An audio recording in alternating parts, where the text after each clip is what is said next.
We've been married 9 years, steady and happy. We share a small house, a loud laugh, and the kind of trust you build on quiet Sundays. Then, a few months ago, something shifted. At 3 a.m., I started hearing my husband whisper to someone. At first, I thought I misheard. He spoke softly, like a secret, name after name, please and I'm sorry tangled together. He would return to bed and breathe like nothing happened. I lay awake, cold and alert. Our life looked fine from the outside. Inside, a crack had opened in the dark. I followed that whisper to its source. I found the answer, and it was grief. This story begins with love, then fear, then truth. I'll share what I learned, how I faced it, and what helped us find our footing again. The whispers made sense once I knew who he was speaking to and why. Strange noises wake me up in the dead of night. The first time I heard it, the clock glowed 2:47. Our house usually rests like a held breath at that hour. That night, the air felt charged, like a storm without rain. A low whisper drifted from the living room. Soft, careful. It pulled me out of sleep and into that narrow hallway where every step sounds too loud. I rounded the corner and found him sitting in the dark. No lamp on, no TV glow, no phone in his hand. He stared at the window like it might answer back. He wasn't talking to a device. He was just talking. The words landed in pieces like torn paper. I caught, "I wish you could see her now." Then a pause. Then I don't know how to tell her. At first, I feared work. Some late crisis I knew nothing about. Then I feared something else. Someone else. My own chest tightened. It felt creepy to stand in the doorway of my own home and not know who my husband was speaking to. It felt like I had stepped into a room I was not invited to. Our nights, once easy and warm, shifted. The house kept its shape, but the comfort left the walls. I tried to reason with it in the daylight. Stress, deadlines, a stray dream. I clipped the rough edges off the memory to make it fit. Then the next night came, and the next. The whispers returned around 3 a.m., steady as the bathroom fan. Once I started listening, I could not stop. I lay awake, tracking the hush of his voice from our bed. It became a habit, then a compulsion. I would wait for it like thunder after lightning. I checked the simple explanations first. I needed the facts to rule out the fear. Work calls? No. His phone sat face down on the dresser, screen dark. A friend in trouble? No. No buzzing, no alerts, no quick exits to the porch. Cheating? No. No names I knew, no secret texts, no sneaking. Only silence and those careful words. One name cut through the fog more than once. Anna. He said it so softly it barely formed. It was my middle name. It was also his sister's name. She died 3 years ago. That echo made my skin prickle. I told myself he was thinking out loud, that he was talking to memories that visited when the world went quiet. The whispers did not sound angry. They sounded heavy. I wish you could see her now. He said that more than once, and my mind jumped to every person he could mean. His mother. His father, me, himself. I don't know how to tell her made my stomach drop. Tell me what? Tell me who? The words opened a door but kept me standing on the threshold. Nights took on a pattern. I woke around 2:30 or 3:00. I would find him sitting straight-backed on the couch, eyes fixed on nothing, hands loose in his lap. No notebook, no video call, just him in the dark, speaking like he was threading a needle. Our bedroom felt altered after that. The sheets held my shape but not my rest. I listened for the whisper the way a parent listens for a cough. I tried to brush it off to keep our days normal. We made coffee. We walked the dog. We joked about the neighbor's porch flamingos. But under it all, worry grew like ivy down a fence. It tangled around small things and then bigger ones. I started watching him more closely. He ate less at dinner. He stared at old photos a bit longer. He rubbed his thumb over the edge of his wedding band when he thought I wasn't looking. I kept the questions to myself at first. I wanted proof before I stirred the water. I wanted a clean line from problem to answer, not a maze. But the whispers kept coming, and so did the name, Anna. It sat between us at the table. It hovered in the car. It lived in the hallway light when I passed the living room at night. At first, I brushed it off as nothing serious. When I asked him about it, I kept my voice steady. He smiled, tired, and said he was just thinking out loud. He said he didn't even know he was talking. He brushed it off like a stray thread on his shirt. I wanted to believe him. I said okay and tried to match his calm. My heart did not match it. I tried to ignore it the next night. I put in earplugs, I pulled the blanket over my head, but my mind pried the night open anyway. I lay awake, counting breaths, listening for the soft lift of his voice. I heard the floorboard sigh, I heard the couch cushion shift, then I heard him again, I wish you could see her now. Each word felt careful, like he was walking across ice. The name Anna kept dropping into our days too, not always out loud. Sometimes it was in a glance at an old postcard on the fridge or the way he held my hand a second longer when I used my middle name to sign a form. Sometimes it was in a slip during dinner when he said, Anna would laugh at that, then went quiet. My middle name is Anna. His sister was Anna.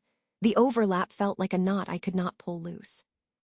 I didn't accuse him. I didn't snoop through messages or check his location. I watched. I listened. I ruled out the obvious. He was not on the phone. He was not online. He was not meeting someone. He was sitting in the dark, speaking to someone who was not in the room. The worry grew, but I kept it close. I wanted to hold the shape of our life as long as I could. Still, the night had changed. The house that once held us now held a secret, and I was awake, waiting for it to talk. Digging deeper into the late-night secrets. The whispers stretched into full conversations. A few words turned into minutes, then whole exchanges I could not place. The nights grew longer and my mind did the rest. I read tone, pauses, and the soft rise and fall like a second language. I tried to keep calm, but fear pulled at me. I started to clock the time, track the patterns, count the gaps. It felt like living with a radio on in another room, always a little too quiet to make sense. Paranoia slid in where sleep used to be. I fixated on the closed door. I watched shadows against the wall. My body learned the routine before my brain could argue it down. I wanted to believe it was nothing. Then I needed proof that it was nothing. That is how secrets work in a marriage. They turn small worries into loud ones. One night, I recorded him on my phone. I set it on the bookshelf behind a plant and pressed record. My hands shook. I hated myself for doing it, and I did it anyway. I spent an hour staring at a black screen, heart pounding, while he spoke in soft bursts. When I listened back later, I heard a voice I knew and a pain I did not. The file made me feel sick and seen at the same time. I cycled through theories, stress from work, a hidden crisis, or something worse like an affair. I moved from logic to fear and back again. I wanted a reason I could fix. What I felt was grief, but I could not name it yet. I only knew I felt like an outsider in my own marriage. The name that haunted our home. It started with hearing Anna again and again. He said it so softly it clipped at the edges. The sound made me freeze. It was my middle name. It was also his sister's name. She died years before I ever met him. The coincidence felt like a trap, a clue and a wound sitting in the same 4 letters. The first time I caught more than a whisper, he said, Anna, I am trying. That line split me in two. Was he saying my name or hers? I played the audio 10 times. No answer came, only the same ache. This was not random and it was not harmless. It was personal and it hurt. His family never truly grieved her. They papered over the worst parts and kept moving. Holidays stayed busy. Stories ended early. Her photos lived on a shelf, not the walls. I learned their way of coping early in our relationship. It was quiet, neat, and practiced. But grief does not vanish just because the room stays tidy. It settles under the floorboards and waits for the night. Hearing Anna turned the mystery into something sharp. It pulled me closer because my name was a bridge, and it pushed me away because I was not the person he was speaking to. I felt like a stand-in for a ghost. I could not tell if I was part of the comfort or part of the pain. I started to log what I noticed. Not a formal journal, just notes in my phone. It helped me see patterns and stop guessing wildly. Time, almost always between 2:45 and 3:15. Tone, tender, strained, never angry. Phrases, please, I am sorry, I wish you could see her. After, he moved slow in the morning, eyes red, voice flat. The recording I made was the worst and the clearest. He said, I did not get to say goodbye, Anna. Then a long pause. Then, I miss you and I do not know what to do with it. The words pinned me to the couch. I could not decide if I wanted to wake him or run. That is the part that shook me most. I was in the next room, awake, and still felt miles away. I asked myself hard questions. Was this grief, deep and unspoken, wearing a new path in his nights? Or was I missing something obvious and ugly, like secret calls or hidden messages? The quiet had made me suspicious, but the content sounded like mourning. The overlap with my name kept hurting me. It made every hearing of Anna feel like a blade with two edges. If you have felt that churn, you are not alone. When the person you love speaks to someone you cannot see, doubt starts small and grows fast. You end up scanning for proof that your love is safe. You replay moments. You hold your breath. You try to be fair and still protect yourself. It keeps you up even when the house is quiet. The truth is, the whispers changed how I lived in our home. I tiptoed around nights and walked on eggshells by day. I measured my words. I tried to keep peace without losing myself. The emotional toll showed up in small ways. I forgot errands. I cried in the car. I felt jumpy when my phone buzzed. My chest stayed tight. The bed felt like a place I had to earn back.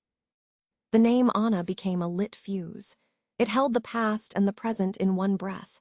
It pulled grief out of hiding, and it made me question where I stood. Hearing it did not give me answers. It gave me a reason to keep looking.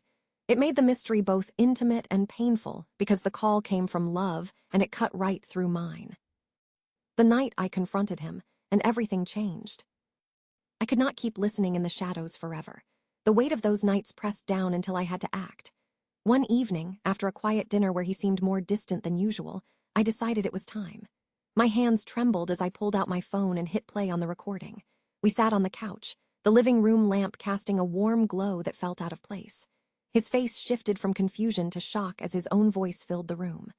"Anna, I miss you, and I don't know what to do with it." The words hung heavy. He froze, eyes wide, then buried his face in his hands. That moment cracked everything open.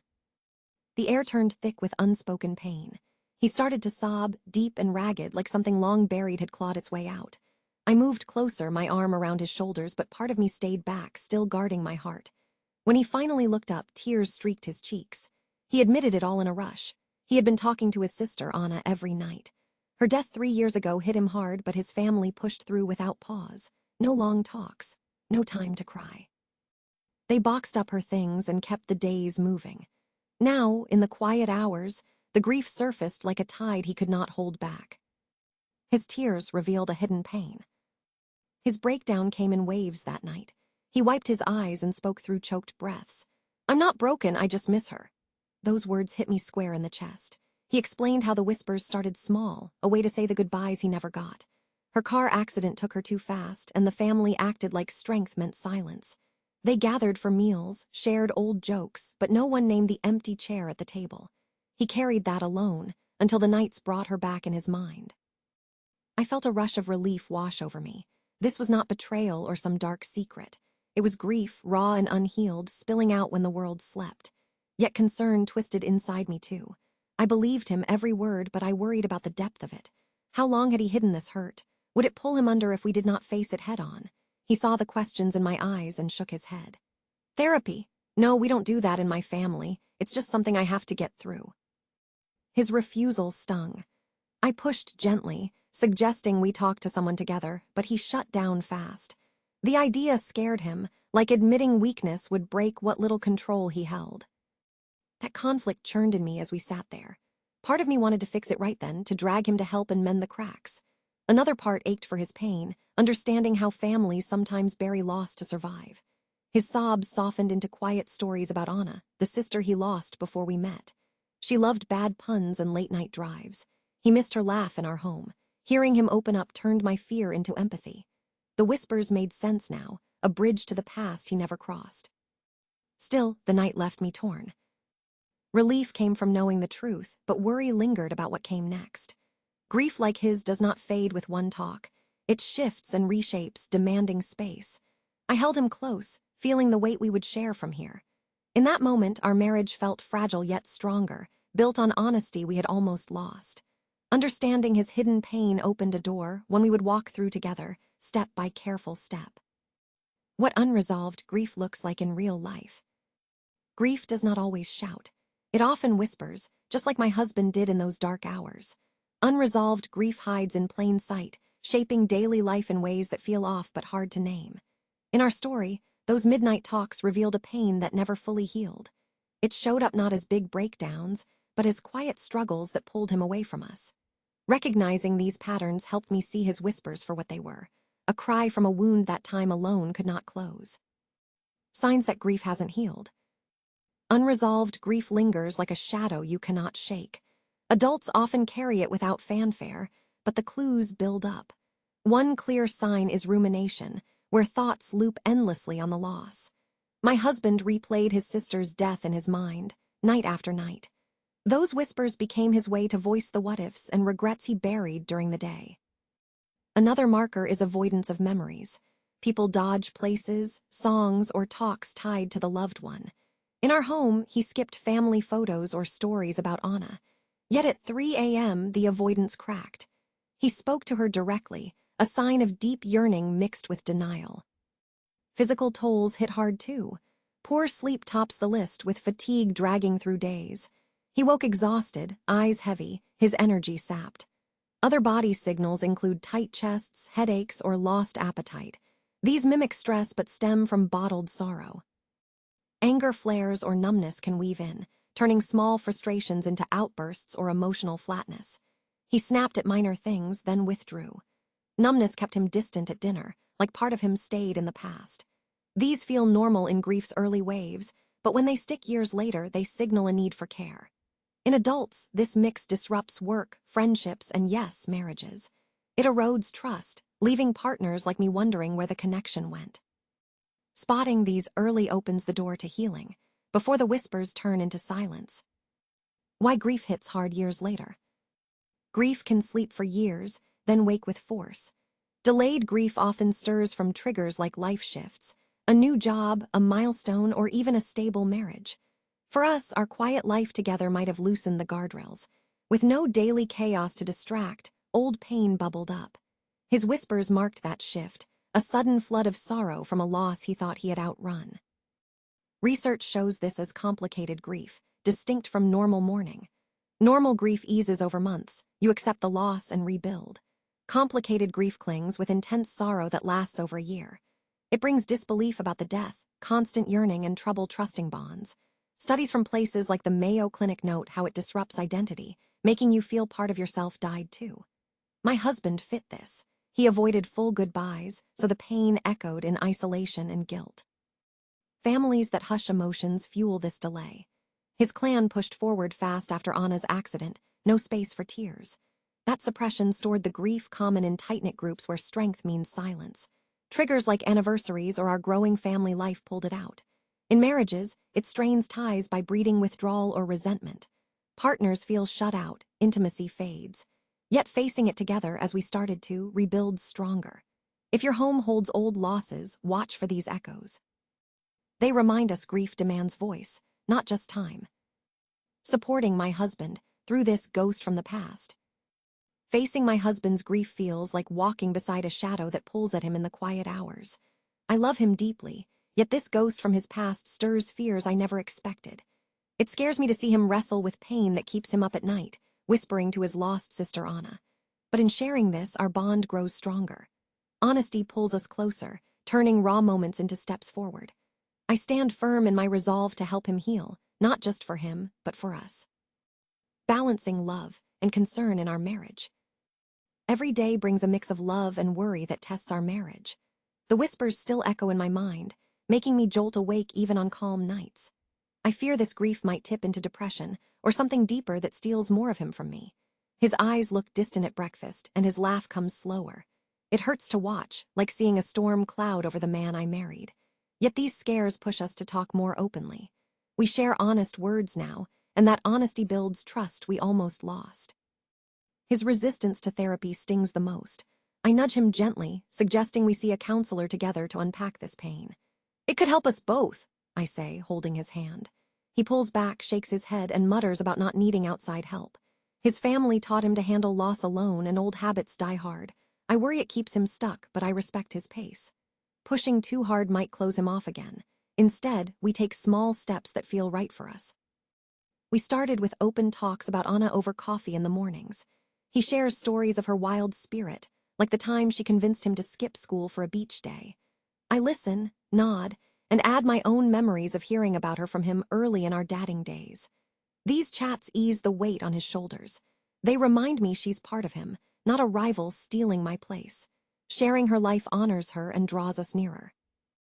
It's scary to feel like I'm competing with a ghost, but love wins when I choose empathy over jealousy. Our daily life shifts in subtle ways that strengthen us. Mornings include a quick walk where he vents frustrations from the night before. Evenings mean no rushing past the hard topics. We pause and check in. This routine scares me less now because it shows progress. My resolve grows with each honest exchange. I help by picking up extra chores when he's drained, giving him space to rest. We cook simple meals together, turning the kitchen into a safe spot for light talks. These acts keep our love alive amid the fear. If you're spotting grief in your partner, watch for quiet signs like pulled back energy or restless nights. They might snap over small things or zone out during talks. Don't judge, just show up. Encourage support without blame by asking what they need. Here are some practical ways couples can handle grief side by side. Listen without fixing. Let them pour out stories like memories of the lost loved one. Nod and say, "That sounds tough," to show you hear them. Share your own feelings. Open up about your worries gently. It builds a team feel, not a solo battle. Try small rituals. Light a candle on tough anniversaries or flip through old photos together. These honor the past without overwhelming the present. Build in breaks. Suggest a hobby you both enjoy, like a short hike, to recharge and connect. These steps focus on forward movement. Grief doesn't vanish overnight, but facing it together sparks hope. My husband smiles more these days, and our nights feel less haunted. I hold on to that, loving him through the ghost, knowing we'll emerge closer. Action starts with one honest talk. Take that step today. Our 9-year marriage faced a real test through those midnight whispers. The mystery shook us, but it also revealed the depth of our bond. We emerged stronger, with trust rebuilt on raw honesty. I believe in my husband now more than ever.